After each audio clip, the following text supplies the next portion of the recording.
ওই সাবি বললো যদি 100 বার সালাম দে বলে 100টা কবুল হজ।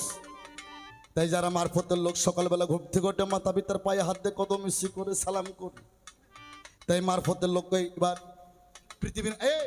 পৃথিবীর মাঝখানে কাবা, এবার মানব দেহে কাবা কোথায় বাবা? মানব দেহটা 3.5 হাত, অর্ধেক ফাড়া অর্ধেক গোটাল। এবার নাভি মূলটা কাবা, নাভি মূলটা কাবা, মস্তিষ্কটা আরাফাত। নাভি হইতে একটু দূরে তোমার আসওয়াদ পাথর আছে, জ্ঞানী হলে তোমাকে চিনে নিতে হবে। নাভি হইতে একটু নিচে আসওয়াদ পাথর আছে, জ্ঞানী হলে তোমাকে চিনে নিতে হবে। আর বলবো না আস্তে। এলেমে মারুফত মায়ের পথ, এলেমে মারুফত সিরাতুল মুস্তাকিমের পথ, এলেমে মারুফত অসীমকে চিনার পথ। আপনি খ্রিস্টান ধর্ম যদি গ্রহণ করেন,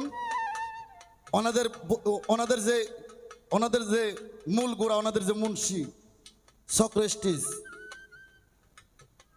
তোমাকে চিনো। হিন্দু ধর্মে যাবেন, ওনাদের পুরোহিত বলবে আত্মা লং বৃদ্ধি, তোমাকে চিনো।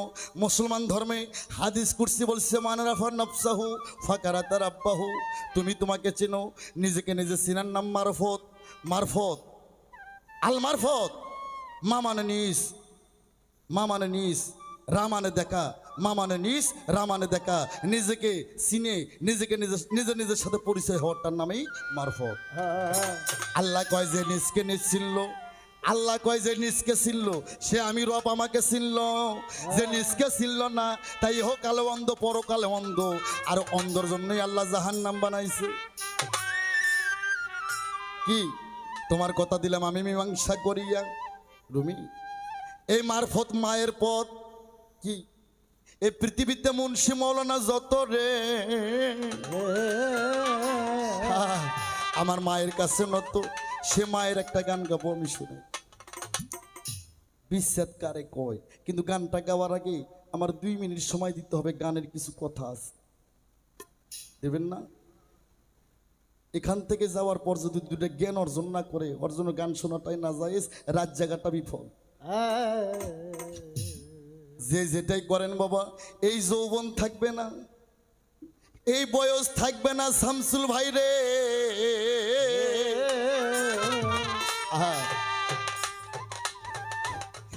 খালি আসতে কোনো বড় অপরাধ করে দেখেন, যে ঘরের অমনের জন্য এত কিছু করতেছেন সেও বলবে আমি দেখে তোমার ঘর করলাম গো, অন্য কেউ হলে মনে হয় করতো। এই পৃথিবীতে বাবা যারে তোরা আপন ভাবো সে তো আপন না, যারে তোরা পর ভাবো সে তো বেশি আপন রে বাবা। আসতে প্রমাণ আমার কাছে কোরআন আছে। আমার নবী মায়ের গর্ভে থাকতে পিতা আব্দুল্লাহ মারা গেছে। তাই আমার নবী আব্দুল মুতালিব কই দাদা গো চলেন পিতার কবর জিয়ারত করব, রওজা জিয়ারত করব। আমার নবীর বয়স তখন 6 বছর। কি বাবা 6 বছর 25 দিন আমার নবীর বয়স। কোন ওলামাই থাকলে জিজ্ঞেস করে। আস্তে ওরে উটের পিষ্টে করে আমার নবী মা আমিনার আমার আব্দুল মুতালিব আরে সামদেশে গেল বাবা রোজা জিয়ারত করার জন্য গো। বাবা কেউ যদি জিজ্ঞেস করে ছেলে কার, যারা বাবা আছেন তারা আমার কথা শোনেন। আস্তে সহজে বলবেন না ওটা আমার ছেলে, তার কারণ ওই ছেলের বাবাকে তার মাই ভালো জানে। নিগুম বিচারি সত্য তাই গেল জানা, মায়ের বুঝিলে পায় সন্তান তার বাপের ঠিকানা। আস্তে বাবা বাবা রোজার সামনে যখন যায় ওরে মা মেনা কয় মোহাম্মদ ওই যে তোমার বাবা আব্দুল্লাহ রওজা গো। আমার নবীর 6 বছর বয়স, বাবা হারা নবী উটের পৃষ্ঠ থেকে নামে ঘুরঘুর করে দৌড় পরে বাবা রওজার মাটি আসবে। বাবা গো সবার বাবা সবাইকে কোলে তুলে নিয়ে মুখে চুমা দেয়। বাবা আজ কতদিন হয়ে গেল তুমি আমার একবার কোলে দিলে না।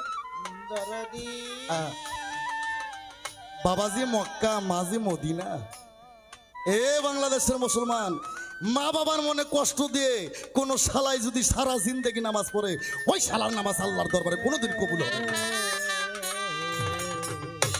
আর নামাজ যদি 2 ওয়াক্ত কম হয় কোনো পাপ হবে না। আয়া মানোয়ার সরকার 1 পিস নামাজ যদি 2 ওয়াক্ত কম হয়, কায়দা হয়, কোনো পাপ হবে না যদি মাতা পিতার খেজমত করতে পারো, যদি মা বাবার হক আদায় করতে পারো। আহ, আমার নবী বাবার কবর পাটি আছে খুব ছোট। আব্দুল্লাহ কবর থেকে দরদর করে কাঁপতে কাঁপতে মনে হয় কুমা কোন কবর ফাড়ি দে আমার নবীকে বুকের মধ্যে নেবে। বাবা করে থাকো, আমার নবীকে মনে হয় কুমা কোন বুকের মধ্যে নিবি। আমার আল্লাহ রহি দেয়, দোস্ত রে দোস্ত তুমি সাবধান হয়ে যাও, আর কিছুক্ষণ যদি তুমি কান্দো তোমার বাবা কিন্তু জিন্দা হয়ে যাবে, তোমার বাবা কিন্তু জিন্দা হয়ে যাবে। আর কিছুক্ষণ যদি কান্দো তোমার বাবা জিন্দা হয়ে যাবে। তুমি কি তোমার বাবাকে ফিরে পাইতে চাও না তোমার গুনাহগার উম্মতকে চাও? তখন আমার রাসূল কাঁদতে কাঁদতে বললেন, মাওলা গো, আমি সারা জনম ভবের ইতিম হয়ে থাকবো, আমার বাবাকে আমি চাই না, তাও কাল হাসরের ময়দানে আমি গুনাহগার উম্মতকে ভুলতে পারবো না। আস্তে নবী চাইলে তার বাবাকে ফিরে পান।